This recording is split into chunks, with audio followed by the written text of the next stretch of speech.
કેન્દ્રના વચગાળાના બજેટમાં કરદાતાને કોઈ રાહત નહીં, ઇન્કમટેક્સ સ્લેબમાં કોઈ ફેરફાર નહીં.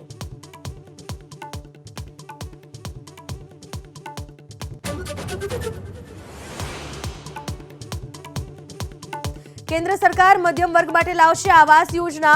5 વર્ષમાં બનાવાશે 2 કરોડ મકાન.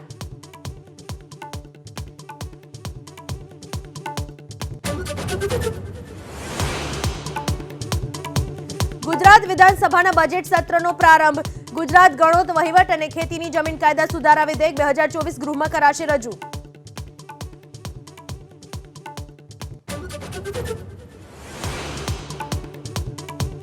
આમ આદમી પાર્ટીના ધારાસભ્ય ચૈતર વસાવા જેલ મુક્ત. જેલ બહાર મોટી સંખ્યામાં સમર્થકોએ કર્યું સ્વાગત.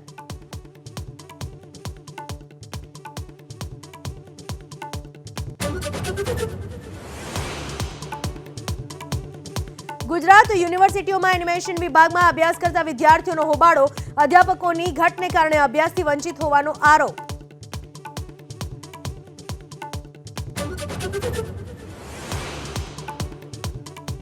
વિદ્યુત સહાયક પાસ ઉમેદવારોમાં રોષ. રાજકોટમાં રાજનગર ચોકની જીબી ઓફિસે વિરોધ પ્રદર્શન. જગ્યા ખાલી હોવા છતાં ભરતી ન થયાનો આરોપ.